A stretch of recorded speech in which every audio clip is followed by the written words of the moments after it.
There's a kind of silence that fills a room, even when the television is on, a kind of emptiness that settles in the heart. Even when the world outside is noisy. It's not always loud. It doesn't always come with tears, but it lingers, quietly, heavily, and for millions of people after 50. This silence has a name: loneliness. Maybe your kids have grown and moved away. Maybe your partner isn't there anymore. Maybe your days feel slower and people call less. And the world you once knew, it seems to be changing faster than ever. If this sounds familiar, this message is for you, not from a doctor, not from a guru, but from someone who sees you, someone who wants to remind you, you are not broken, you are not forgotten, and most importantly, you are not alone. This is your journey back to connection, to meaning, to life. What loneliness really is, loneliness isn't just the absence of people. It's the absence of connection. You can feel lonely in a crowd. You can feel lonely in a marriage. You can feel lonely even when you're surrounded by family. If no one truly sees you. It's a common myth that loneliness is just about being alone. But the truth is deeper.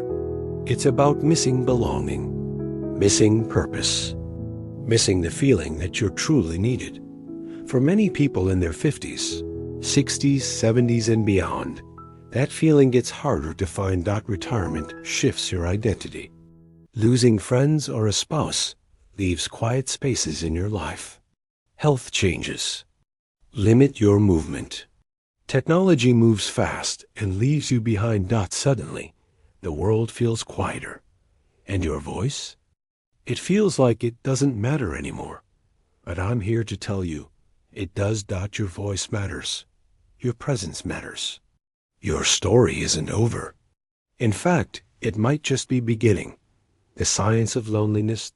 Did you know loneliness affects your health just like smoking or obesity?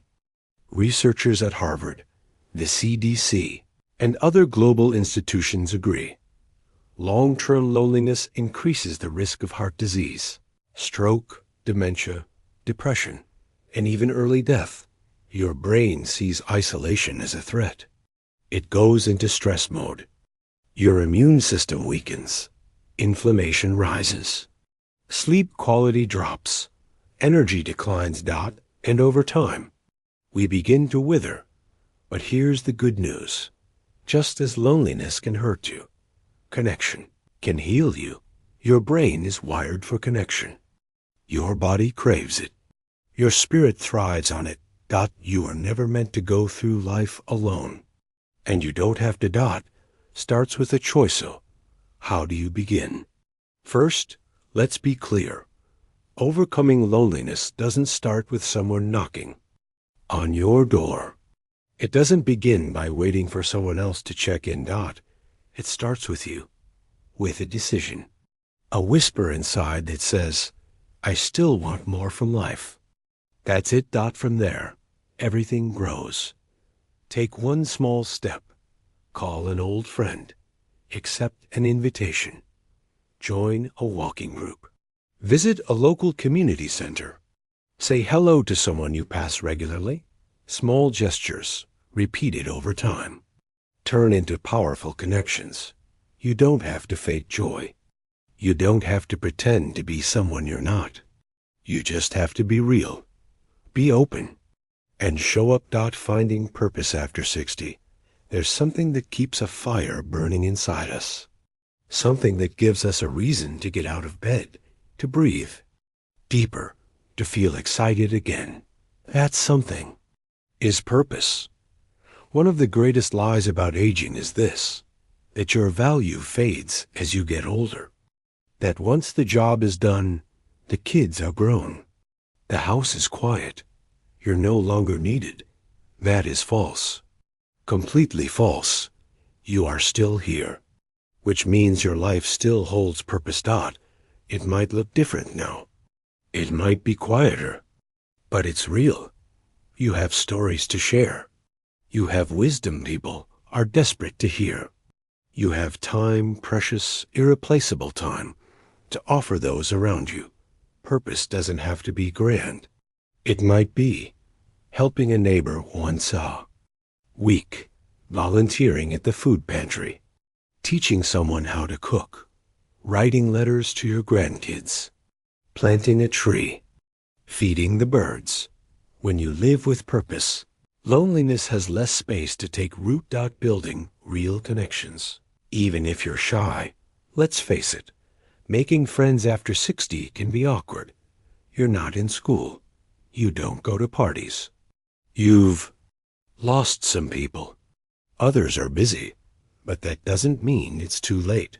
You don't have to be extroverted. You don't have to be charming. You just have to be present and willing to connect.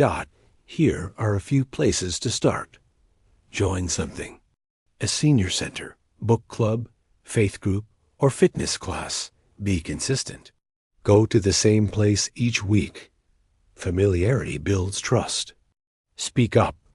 A simple, "Hi, how are you?" is enough to start. Ask questions. People open up when they feel heard. Be patient. Real relationships take time. The truth? Most people are waiting for someone else to go first. Maybe that someone is you.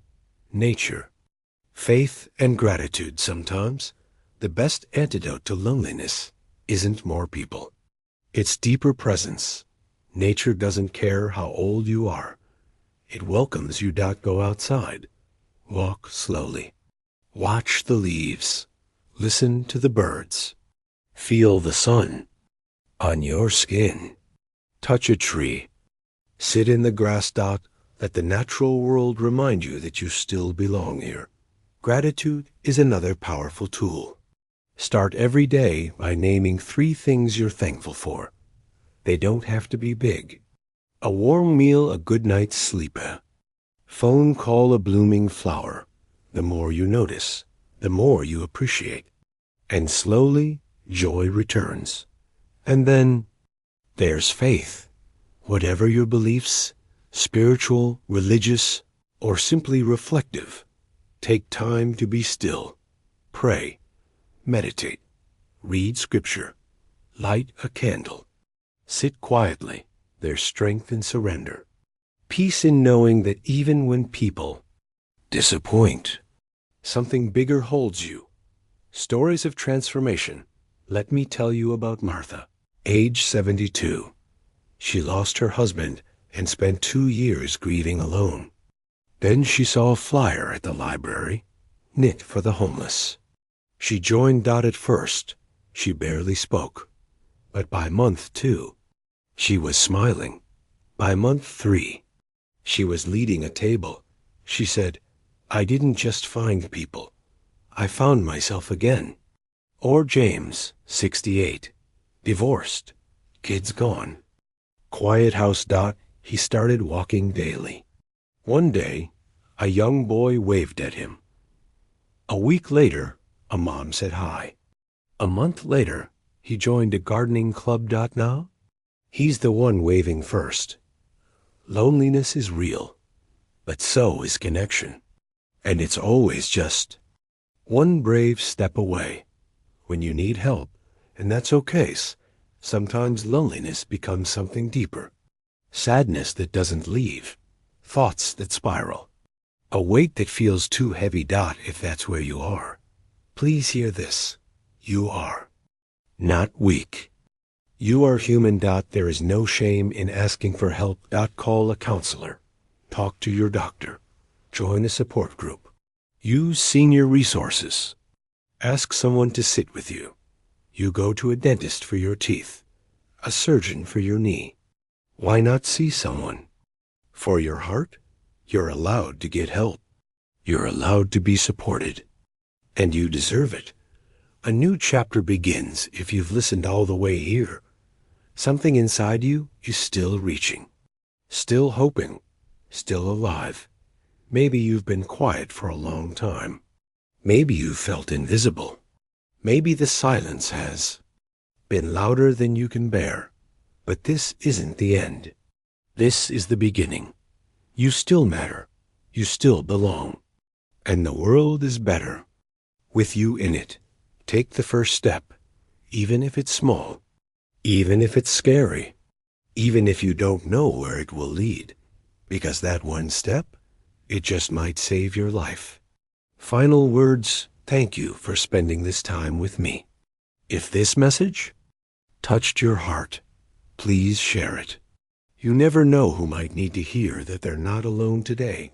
Until next time, be well, be brave, and never forget, you are seen, you are loved, and your life still matters.